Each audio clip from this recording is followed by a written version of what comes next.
জয় 6 আগরতলা বিধানসভা কেন্দ্রের জনগণ।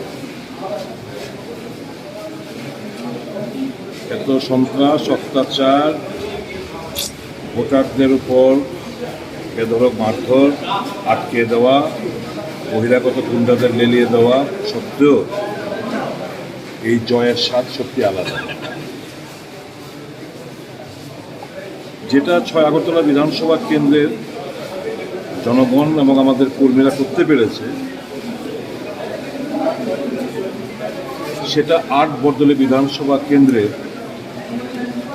ভোটাররা কিংবা আমাদের কর্মীরা সেটা প্রতিহত করতে পারে।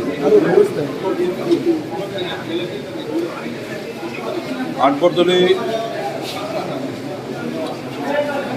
এই রায় জনগণের রায়, এটা আমাদের প্রত্যাশিত, এটা জনগণের রায় হতে পারে।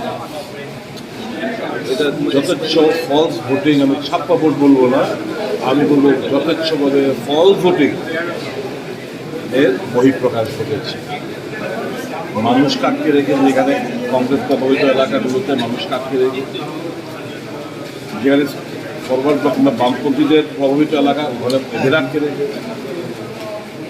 এবং এটা করে এই ভোটার স্লিপগুলো নিয়ে যথেচ্ছভাবে ফল ভোটিং করেছে, যার প্রেক্ষিতে 8 বর্দলীতে মুখ্যমন্ত্রী জয়লাভ করেছে।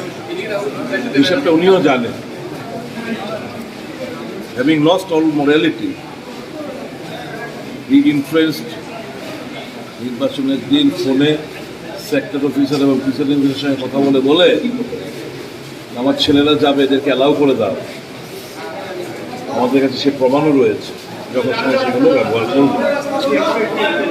আমি বলবো একটা বার্তা মানুষ দিতে পেরেছে, আমার এই মুহূর্তে জানা নেই সুরমা এবং যুবরাজনগরের রেজাল্ট যাই হয়ে থাকে, আমার বিশ্বাস শাসক দলের অনুকূলেই এটা গিয়ে থাকে সাধারণত by election.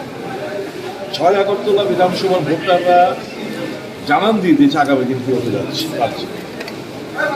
I am so grateful. তাদের দিন কীভাবে শোক আমি জানি না, এটুকু বলতে পারি আগামী দিন কী হতে যাচ্ছে এই রাজ্যে 6 আগরতলা বিধানসভা কেন্দ্রের ভোটাররা দেখিয়ে দিয়েছে। একটু প্রতিহত মনের সাহস নিয়ে ভোটার যদি এগিয়ে আসে, এই রেজাল্ট হবে সারা রাজ্যে। আমরা we are very very happy যে কংগ্রেস এই রাজ্যে আবার ঘুরে দাঁড়াচ্ছে।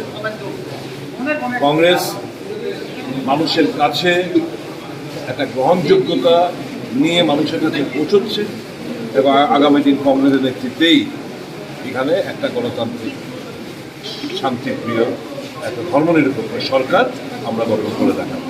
আর কোনো কেন্দ্রে তো আপনাদের দল নেই, তবে সেক্ষেত্রে যেহেতু আপনি এখন 6 আগরতলা কেন্দ্রে জয়লাভ করছেন, সেক্ষেত্রে কতটা বাড়তি অক্সিজেন যোগাবে আপনার দল?